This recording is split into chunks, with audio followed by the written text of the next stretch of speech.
Application of Avogadro law हम पढ़ रहे थे, एटॉमिसिटी हमने पढ़ा। तो सेकंड एप्लीकेशन कौन सी है? Atomic mass unit. Atomic mass unit second application है। ये क्या कहती है? It is defined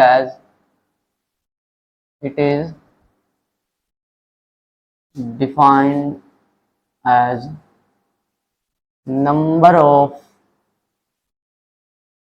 times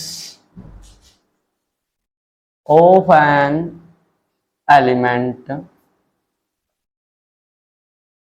It is defined as number of times of an element is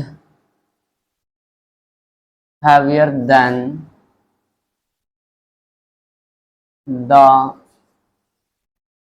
atom of carbon taken as 12.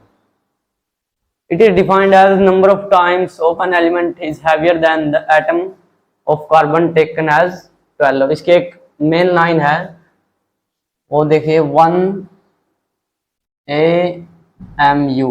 1 AMU atomic mass unit. Atomic mass unit मतलब 1 AMU is equal to 1 AMU is equal to 1/12 carbon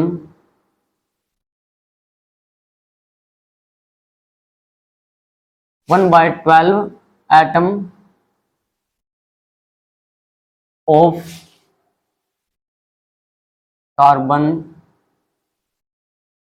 taken as 12.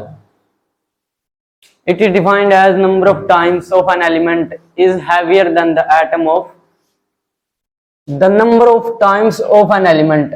एक element कितना ज्यादा heavy है the atom of carbon taken as 12। एक 1 AMU is equal to 1/12 atom of carbon taken as 12। इसका क्या मतलब है?